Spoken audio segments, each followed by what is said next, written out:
Apakah uang itu kekayaan?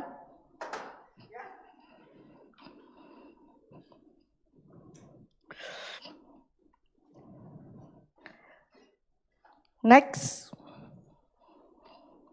Ataukah kekayaan itu rumah besar, the biggest mansion in the world, mansion terbesar di dunia, harganya saja 1,8 triliun, 1.800 miliar, mikirnya aja susah. Lanjut. Ataukah kekayaan itu most expensive cars in the world, mobil termahal di dunia, bahkan iklannya bilang taruhan kamu gak mampu beli. Mari kita belajar kaya dan makmur di kerajaan Allah.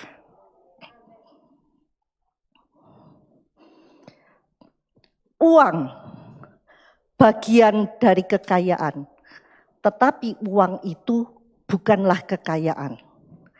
Kekayaan yang sesungguhnya adalah hal-hal dari Tuhan yang tidak bisa dibeli dengan uang. Uang itu hanyalah alat pengukur untuk mengukur kekayaan seseorang. Robert Kiyosaki, ini definisi dunia, mengatakan bahwa kekayaan adalah pola pikir, bukan jumlah saldo di bank. Buktinya, gak percaya kan? Kalau kita buka Google, banyak artikel-artikel yang menceritakan para pemenang lotre. Next.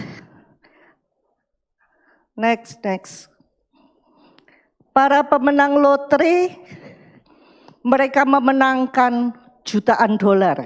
Kalau di kurs rupiah, puluhan miliar. Tetapi di artikel itu ada list orang-orang yang memenangkan lotre puluhan miliar dalam waktu 1 sampai 5 tahun, nyaris semuanya, 99% dalam waktu 5 tahun mereka bangkrut kembali, jauh lebih miskin daripada sebelumnya. Di sebelah kanan sana kelihatan foto Pak Ji. Pada tahun 1998 terjadi krisis. US dollar dari satu kurs 2.500 naik jadi 15.000. Orang-orang yang punya hutang dalam US dollar dalam sekejap hutangnya naik 6 kali lipat. Salah satunya Pak Ji Putra. Sehingga pada saat itu Pak Ji berkata bahwa sopirnya dia lebih kaya daripada Pak Ji. Meskipun sopirnya itu gajinya kecil tapi tidak punya hutang yang besar. Sebaliknya Pak Ji meskipun kaya dibandingkan dengan hutangnya minus. Tetapi kita tahu dalam beberapa tahun kemudian Pak Ji kembali berkibar menjadi salah satu konglomerat top di Indonesia. Hal ini membuktikan bahwa kekayaan itu bukanlah uang. Kekayaan adalah pola pikir menurut definisi dunia. Bagaimana menurut definisi rohani? Next. Andrew Wommack mendefinisikan kekayaan atau kemakmuran having enough of God's supply to accomplish God's instruction, memiliki persediaan yang cukup dari Tuhan untuk menyelesaikan perintah-perintahnya. Kita lihat di dalam gambar itu, gambarnya otak, ada Alkitabnya. Artinya, cara memperoleh kekayaan atau kemakmuran dengan memperbaharui pikiran kita sesuai dengan firman Tuhan. Dan kita meraih kekayaan dengan menggunakan prinsip-prinsip firman Tuhan.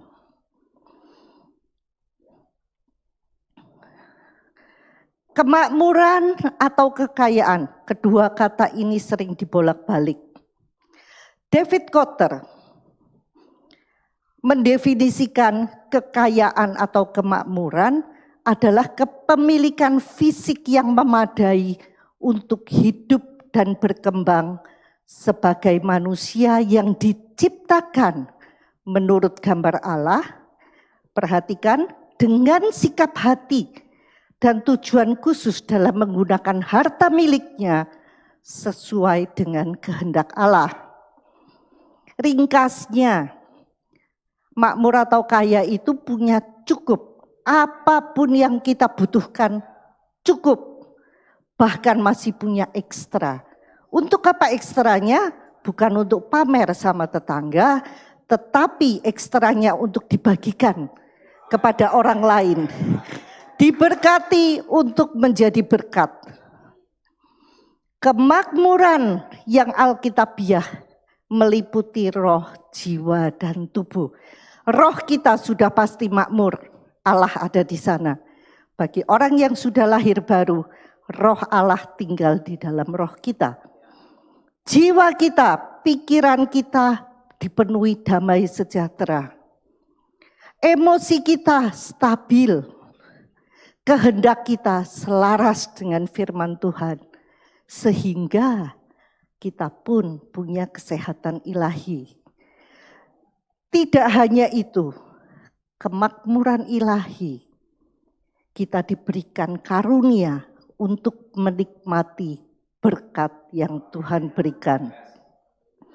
1 Timotius 6 ayat 17 sampai 19 berkata, peringatkanlah kepada orang-orang kaya di dunia, agar mereka jangan tinggi hati dan jangan berharap pada sesuatu yang tak tentu seperti kekayaan, melainkan kepada Allah yang dalam kekayaannya memberikan kepada kita segala sesuatu untuk dinikmati.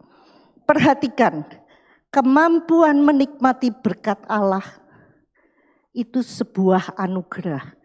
Banyak orang kaya, makan ini enggak boleh, makan itu enggak boleh. Enggak bisa tidur, stres. Peringatkanlah agar mereka berbuat baik, menjadi kaya dalam kebajikan, suka memberi dan membagi, dan dengan demikian mengumpulkan suatu harta sebagai dasar yang baik bagi dirinya di waktu yang akan datang untuk, perhatikan, mencapai hidup yang sebenarnya. Orang yang kaya dan makmur di kerajaan Allah tidak dinilai dari berapa banyaknya depositonya, berapa banyak asetnya, tetapi Tuhan melihat kemakmuran dan kekayaan kita diukur dari berapa banyak yang kita pergunakan untuk menggenapi perintah-perintah Tuhan, untuk kita bagikan kepada orang lain, sehingga hidup orang lain menjadi lebih baik karena mereka mengenal kita. Itu harta sesungguhnya yang akan kita bawa ke kekekalan. Mobil, rumah, duit tadi itu ditinggal semua, ketika mati enggak dibawa. Next. Kita lihat dulu yang sebelah sini ya.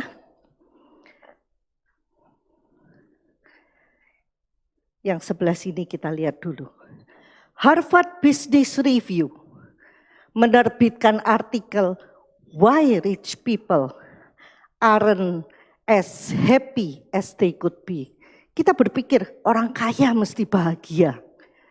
Tetapi research dari Harvard membuktikan ternyata orang kaya itu tidak sebahagia mereka seharusnya. Dimulai dengan komentar dari Sophie Tucker. I have been poor and I have been rich. Rich better. Saya pernah miskin, saya pernah kaya. Kaya lebih baik, tentu saja saya juga setuju. Dengan duit kita bisa beli banyak hal. Tetapi perhatikan, ketika kita menjadikan kekayaan sebagai tujuan hidup, prioritas kita, ternyata uang atau kekayaan itu membuat kita berjarak dengan orang lain. Akibatnya kita akan terisolasi, itu sudah umum. Bukannya orang kaya banyak yang mendekati, tapi dia juga tahu orang-orang yang mendekatinya ada maunya, ada tujuannya, ingin memanfaatkan dia. Ketika kita tidak mempunyai hubungan yang tulus dan dekat dengan orang lain, kita itu nggak bisa bahagia. Ketika kita menjadikan materi, uang, tujuan, itu seperti orang yang minum air laut. Kita haus, minum air laut, makin minum, makin haus. Sehingga seperti digambarkan ini loh, seperti anjing yang mengejar ekornya sendiri, gak pernah tercapai.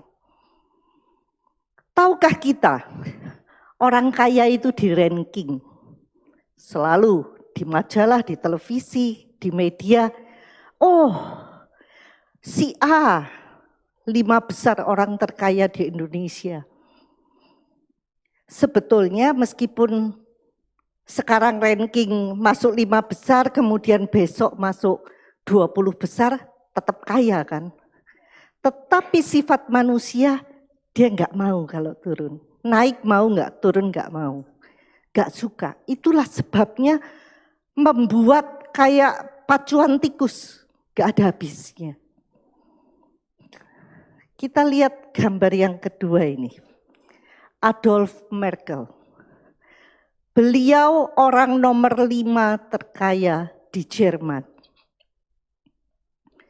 Di tingkatan dunia dia ranking 94.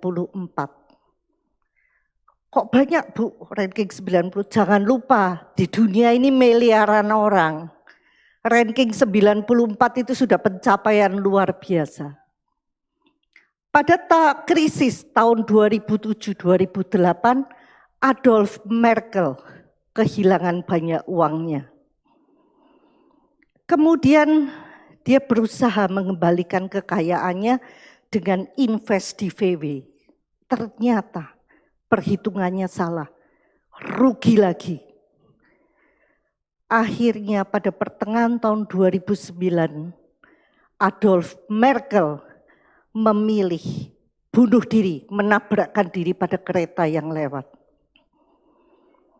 Padahal bangkrutnya Adolf Merkel, saya yakin masih jauh lebih kaya dari kita semua yang ada di ruangan ini. Tetapi ketika seseorang tidak mempunyai Tuhan, bergantung pada kekuatannya sendiri, ada pada satu titik dia sadar, nggak bisa aku bergantung sama kekuatanku. Ketika dia tidak punya pegangan, bunuh diri menjadi pilihannya.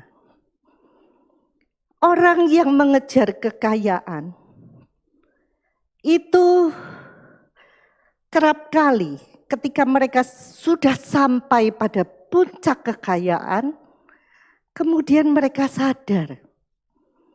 Menurut istilah Peter Drucker, sudah menyandarkan tangga di dinding yang salah. Ketika mereka sampai puncak, yang diharapkan nggak ada di sana. Loh, kok bukan ini yang saya harapkan setelah saya sampai ke puncak? Dan perlu kita tahu, di puncak kesuksesan itu sepi. Why? Memang tidak banyak orang yang sampai puncak kesuksesan. Tidak banyak orang yang bisa sampai ke sana. Ada kisah ilustrasi aja. Ada seorang pendeta Mbalelo. Tentu bukan Pak Dolfi. Hari Minggu dia malas melayani, malas berkhotbah. Dia cari pendeta pengganti, lalu dia bawa tas golfnya, dia main golf di luar kota. Baru main 3 hole, dapat hole in one. Tanya Pak Iwan, itu idaman semua golfer. Wow, pencapaian yang luar biasa. Idaman setiap golfer. Malaikat protes sama Tuhan. Tuhan, ini kan pendeta Balelo, tidak melayani, kok malah dapat hole in one. Terus Tuhan tersenyum manis, dia bilang, tapi dia mau cerita sama siapa? Kalau dia cerita, ketahuan dong dia bolos gak ke gereja. Nah, moral dari cerita ini, meskipun kita mendapatkan pencapaian yang luar biasa, ketika kita tidak ada teman yang diajak ngomong, tidak ada teman yang bertepuk tangan untuk kita, tidak ada teman yang bersama-sama dengan kita menikmati kemenangan itu justru menjadi hukuman, membuat kita tidak bahagia. Bagi kita semua yang di TLW, kita tidak hanya terima firman yang bergizi di sini. Selesai kebaktian, di kantin sudah tersedia free lunch dengan masakan enaknya Bu Yanske. Bayangin, ketika kita menikmati makan siang, kita bisa ngobrol dengan teman-teman yang kita tahu mereka tulus, mereka inginkan yang terbaik untuk kita, mungkin kita ditegur, mungkin kita dikuatkan, dan yang lain. Banyak di antara kita menganggap apa yang kita miliki itu biasa saja. Sadarkah kalian, sadarkah kita semua bahwa itu privilege yang luar biasa? Di luar sana orang merindukan punya komunitas seperti kita. Komunitas yang kita bisa ngomongin firman. Ketemu orang-orang yang memikirkan yang terbaik untuk kita. Tapi kerap kali kita take it for granted. Biasa. Teman di luar sana yang baik di depannya, di belakangnya gosipin kita banyak. Tapi teman yang betul-betul menginginkan yang terbaik untuk kita boleh dihitung dengan jari. Dan kalau di TLW kita menjadi keluarga yang betul-betul tulus, hargai itu. Syukuri itu. Komitmen dengan TLW. Bukan saya sedang promo TLW, enggak. Tapi betul, itu betul-betul. 1 Timotius 6 ayat 9 sampai 10 berkata, tetapi mereka yang ingin kaya terjatuh ke dalam pencobaan, ke dalam jerat, dan ke dalam berbagai-bagai nafsu yang hampa dan yang mencelakakan, yang menenggelamkan manusia ke dalam keruntuhan dan kebinasaan. Karena akar segala kejahatan adalah cinta uang. Sebab oleh memburu uanglah beberapa orang telah menyimpang dari iman dan menyiksa dirinya dengan berbagai-bagai duka. Tuhan sudah memperingatkan, jangan kejar uang, kejar Tuhan. Kita lihat yang sebelah sana ya. Ada 2 titik dalam kehidupan orang Kristen. Yang pertama mungkin waktu kita mulai kenal Tuhan. Dari orang yang tidak kenal Tuhan, jadi kenal Tuhan, tapi masih convert. Apa artinya? Statusnya aja yang berubah. Dulu KTP-nya A, sekarang agama Kristen. Tetapi cara hidupnya tidak ada bedanya dengan orang dunia. Masih melihat dengan kacamata dunia. Kalau dulunya jalan ke arah barat, sekarang juga tetap jalan ke arah barat. Bedanya hari Minggu sekali-kali ikut kebaktian, sekali-kali ikut cell group, dan independen, bergantung kepada dirinya sendiri. Jadi setiap aspek kehidupannya, baik bisnis, pekerjaan, keluarga, kehidupan pribadi, kehidupan sosial, semuanya terpisah dari Tuhan.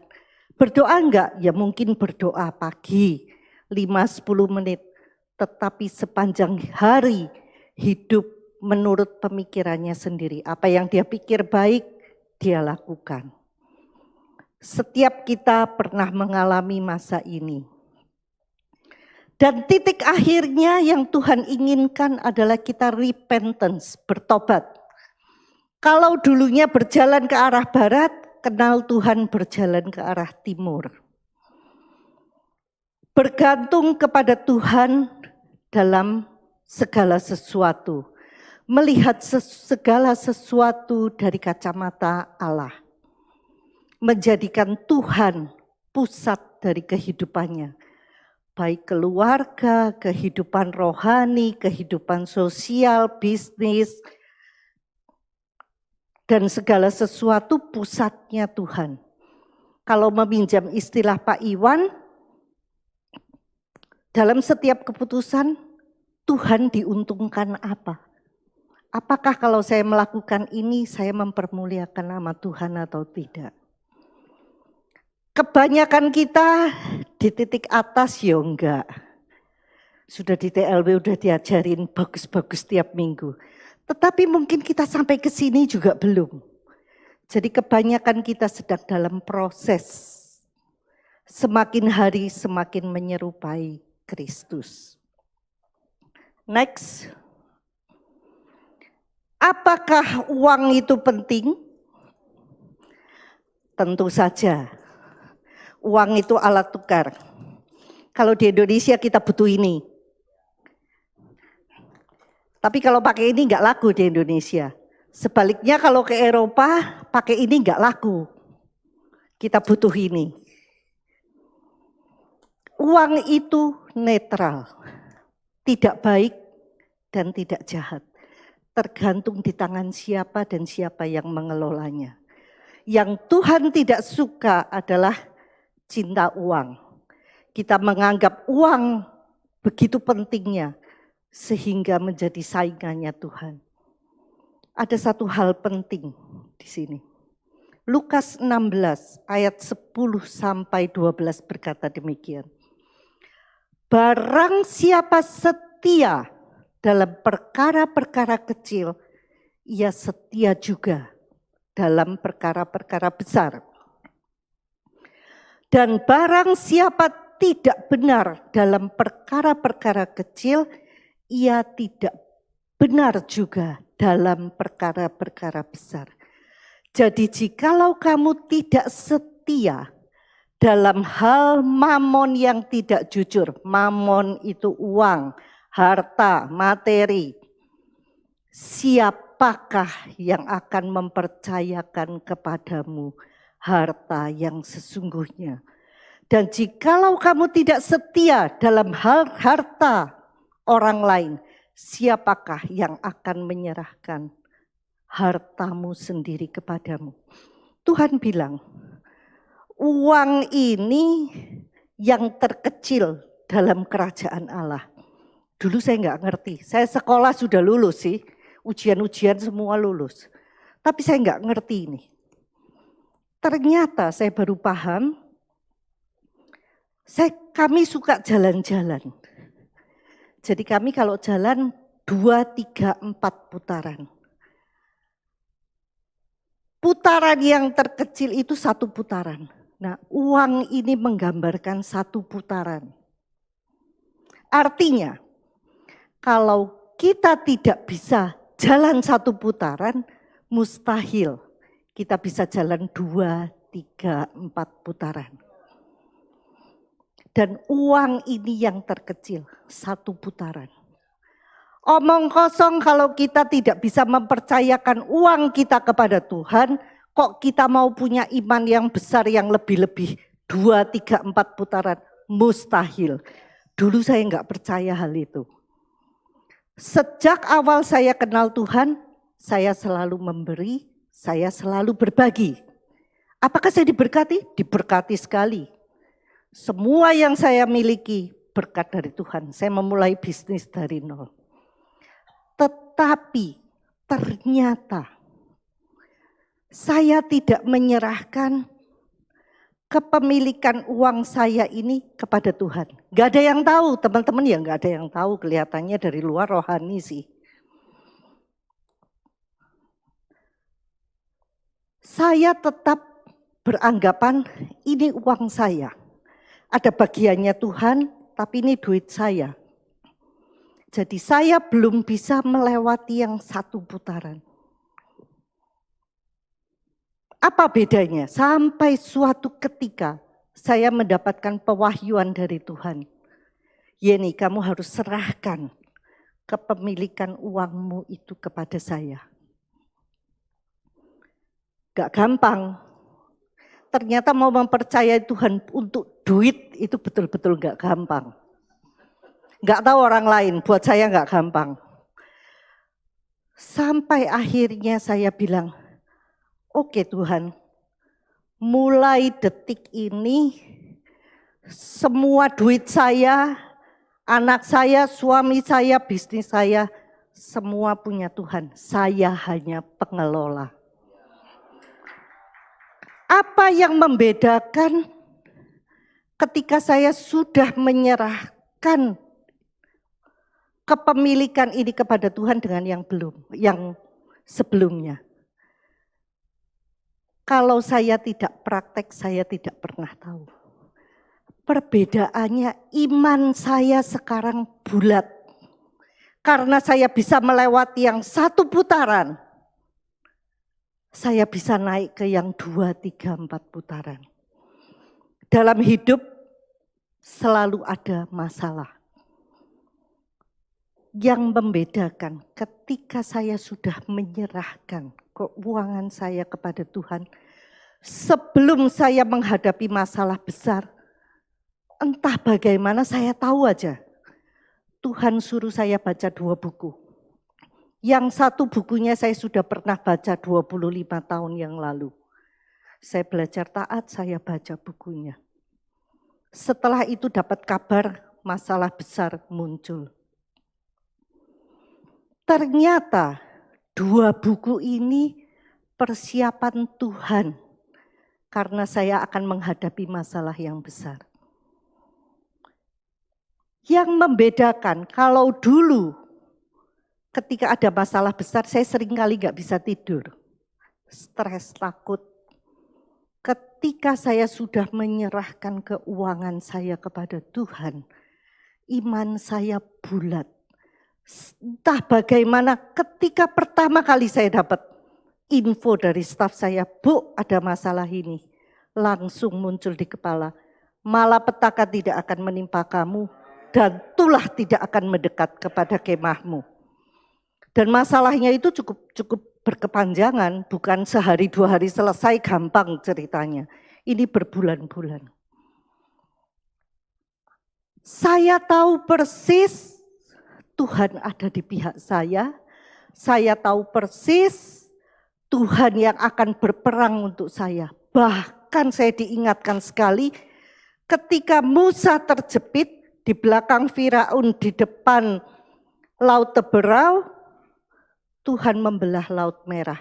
Itu yang berputar-putar di kepala saya. Sehingga saya bisa tetap tidur tenang. Dan pernah di tengah permasalahan sedang genting-gentingnya, antara sadar dan tidak sadar, entah saya sedang bermimpi atau sudah bangun, Yesaya 43 ayat 2 muncul. Ketika engkau melewati air, aku akan menyertai kamu. Kamu melewati sungai, laut-laut, kamu tidak akan tenggelam. Kamu melewati api, engkau tidak akan terbakar. Dan itu sungguh amat sangat menguatkan saya. Dan ketika itu saya minta Pak Dolvi, Bu Nini bantu saya doakan. Dan akhir dari permasalahan itu sungguh membuat kita terpukau. Karena apa yang tidak pernah dilihat oleh mata dan tidak pernah didengar oleh telinga dan yang tidak pernah timbul dalam hati manusia, betul-betul Tuhan buktikan terjadi untuk penyelesaian kasus saya. Ini terjadi ketika saya menyerahkan keuangan saya kepada Tuhan. Saya lulus yang satu putaran kecil, saya bisa naik ke yang kedua, ketiga, keempat. Next. Tuhan memberkati kita bukan untuk kita membangun kerajaan kita sendiri. Tuhan mau kita menjadi pengelola. Uang itu tidak baik atau tidak jahat, tetapi uang menunjukkan siapa kita yang sesungguhnya. Karakter kita ini terbuka ketika berhubungan dengan uang. Orang-orang tua zaman dulu bilang gini, semua orang kelihatan seperti malaikat sampai kita berhubungan dengan dia soal uang. Ketika sudah berhubungan dengan uang, ketahuan karakter sesungguhnya seperti apa.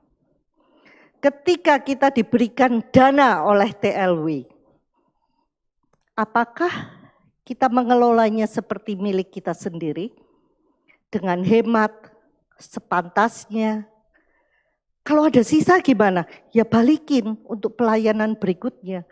Atau, mumpung sama TLW dikasih dana banyak. Aji mumpung, yang enggak penting-penting kita beli semua. Mumpung ada, mumpung dikasih. Pertanyaannya untuk kepentingan siapa? Yang membedakan saya ketika saya sudah menyerahkan duit saya kepada Tuhan. Dulunya kalau butuh duit gede buat Tuhan, kadang-kala pelitnya keluar. Duh Tuhan kok banyak amat gitu. Tapi sekarang karena ini duitnya Tuhan, ya punya Tuhan, ya wis terserah Tuhan.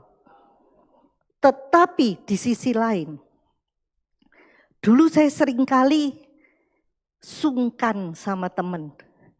Cincailah, gak apa-apa duit segitu, terserah. Meskipun saya tahu sebetulnya duit itu dipakai untuk hal yang abu-abu. Tidak betul-betul mempermuliakan Tuhan. Ketika saya sudah menyerahkan duit saya sama Tuhan, sekarang saya jadi mikir, meskipun ini duit gak gede, ini duitnya Tuhan ini. Kalau dipergunakan untuk yang tidak memuliakan Tuhan, artinya saya mendukung musuhnya Tuhan. Saya enggak lagi.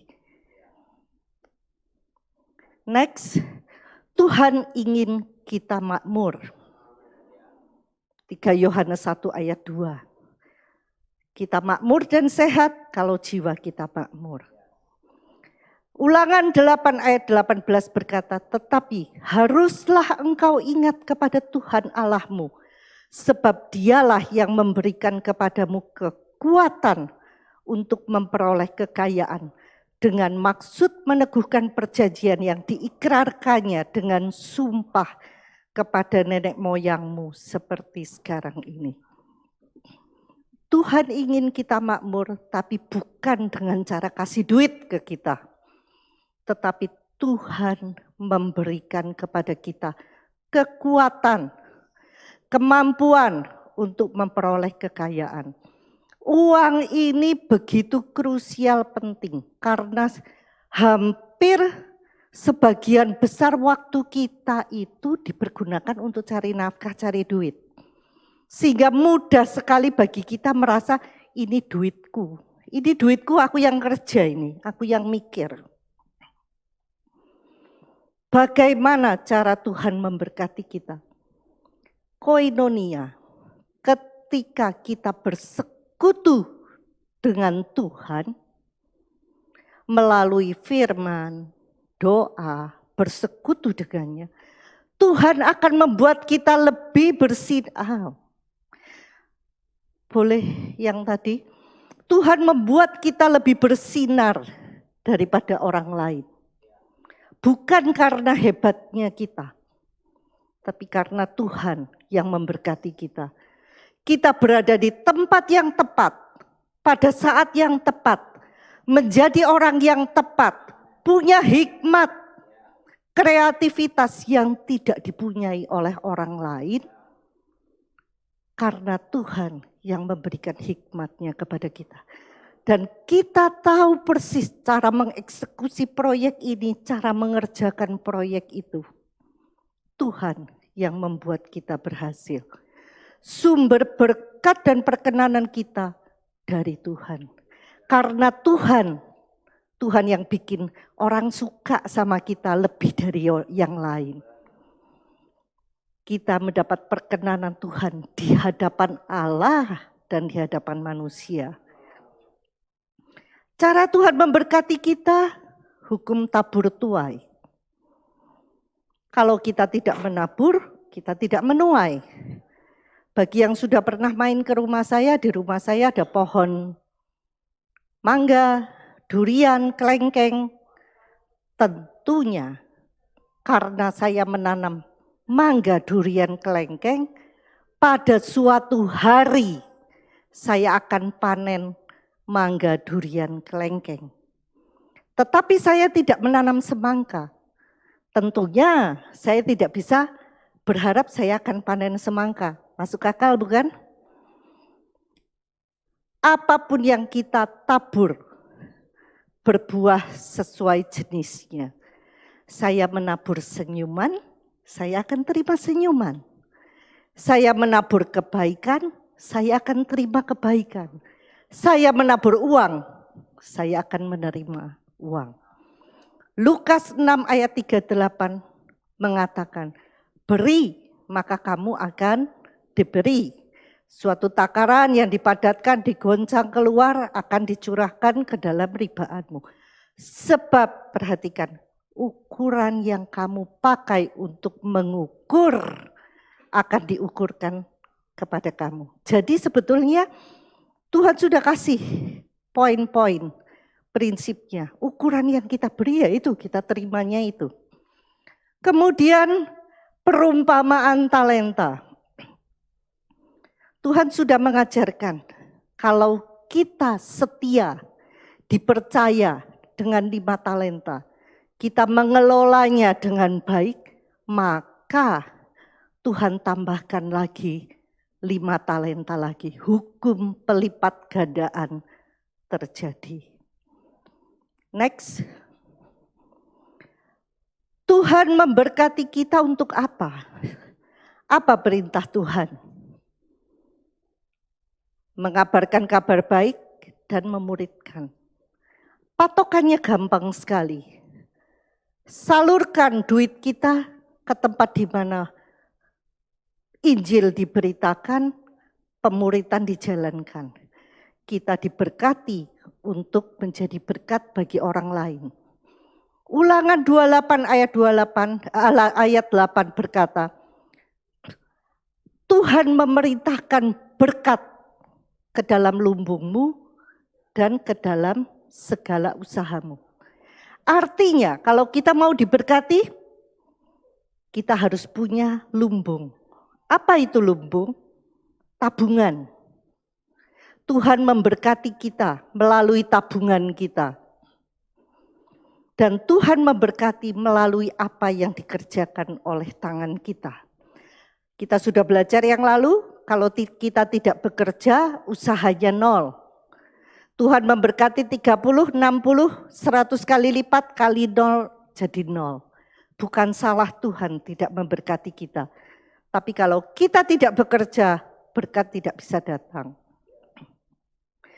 Berkat itu ada yang berupa susu. Susu itu kalau tidak segera dikonsumsi, rusak. Artinya susu itu berkat yang untuk kita nikmati segera. Tuhan itu Allah yang baik. Tuhan ingin kita bahagia, Tuhan ingin kita bisa menikmati. Mazmur 128 ayat 2 berkata, apabila engkau memakan hasil jerih payah tanganmu, berbahagialah engkau dan baiklah keadaanmu. Tuhan suka kita berbahagia, bersukacita. Tetapi ada berkat yang berupa madu. Madu itu tahan, disimpan dalam jangka panjang. Artinya berkat yang berupa madu itu kita harus investasikan. Kita pergunakan, kita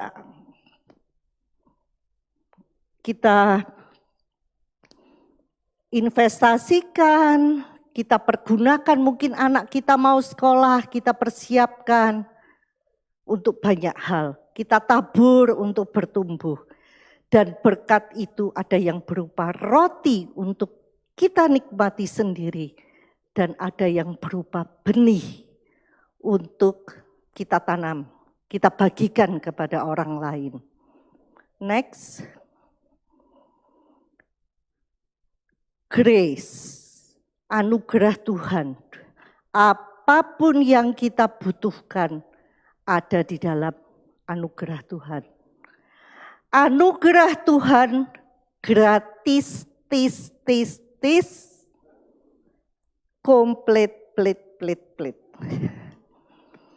Tetapi untuk menerima anugerah Tuhan, kita harus meresponi dengan iman. Pertanyaannya, mengapa saya harus memberi? 1 Raja-Raja 17 menceritakan bagaimana Elia. Pada waktu itu terjadi kekeringan, Elia pertama di tepi sungai Kerit kering, diperintahkan Tuhan menemui janda di Sarfat. Ketika dia bertemu dengan janda di Sarfat, Elia berkata, buatkan untukku roti bundar kecil. Janda itu bilang, saya itu cuma punya sedikit tepung dan sedikit minyak yang akan saya olah untuk makanku dan anakku laki-laki. Dan setelah itu saya akan mati. Elia bilang, tepung itu tidak akan habis, minyak itu tidak akan berhenti mengalir. Tetapi buatlah terlebih dahulu roti bundar kecil buat aku. Kelihatannya Elia ini kok malah minta. Tetapi sesungguhnya yang dilakukan Elia itu, dia justru menolong janda Sarfat ini. Karena janda Sarfat ini taat. Dia memberikan terlebih dahulu bagian yang pertama untuk Elia. Tepungnya tidak habis, minyaknya tidak berhenti mengalir sampai masa kekeringan berakhir. Janda Sarfat ini memberi sebagai tindakan iman, respon iman untuk menerima anugerah yang gratis yang Tuhan berikan. Seringkali kita mau anugerahnya, tapi tidak mau bertindak meresponi dengan iman. Itulah sebabnya kita tidak memperoleh apa yang dijanjikan. Tidak hanya itu, pada suatu hari anak dari janda Sarfat itu mati. Janda ini marah sama Elia, apakah engkau datang untuk menghukum aku?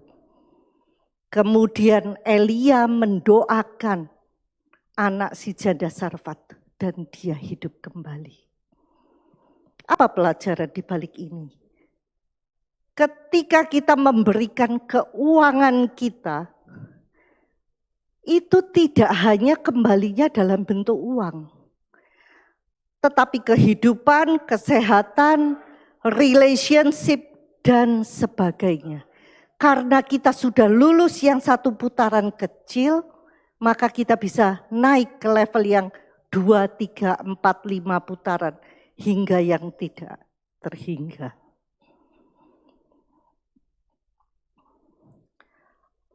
Ini yang banyak tidak diketahui orang. Ada uang? Mau? Siapa mau? Ada yang mau enggak?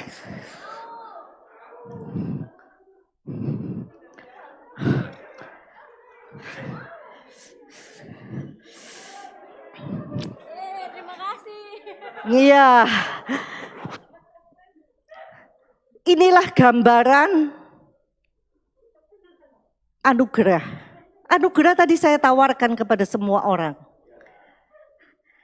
Yang maju, yang meresponi, dia yang akan memperolehnya.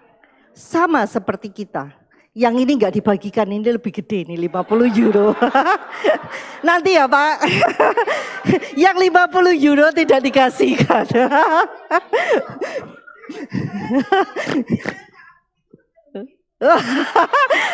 Ternyata tidak ditawarkan. Nah, jadi perlu kita renungkan, kalau selama ini, mengapa doa kita tidak terjawab? Mengapa saya tidak menerima terobosan keuangan? Mengapa saya tidak disembuhkan dan sebagainya? Pertanyaannya, apakah kita sudah melakukan yang satu putaran kecil? Mungkin jawabannya ada di sana. Ketika kita lulus dari yang satu putaran kecil, 2, 3, 4 dan tak terhingga akan mengikuti. Karena Tuhan Allah yang menjawab doa. Sebagai penutup, true wealth is not measured in money, status, or power. It is measured in the legacy we leave behind for those we love and those we inspire. Kekayaan yang sejati tidak diukur dengan banyaknya uang, status, atau kekuasaan kita, tetapi diukur oleh warisan yang kita tinggalkan bagi orang-orang yang kita kasihi dan orang-orang yang terinspirasi hidupnya menjadi lebih baik karena mereka mengenal kita. Karena kita ditetapkan Tuhan untuk menjadi demonstrasi kebaikan-kebaikan Tuhan. Agar melalui hidup kita, orang lain bisa melihat Allah. Mungkin kita satu-satunya Alkitab yang pernah dibaca oleh orang-orang dunia. Mereka ingin lihat, benarkah hidup kita menggambarkan Tuhan dengan tepat sehingga namanya dipermuliakan. Mari kita laksanakan. Tuhan Yesus memberkati.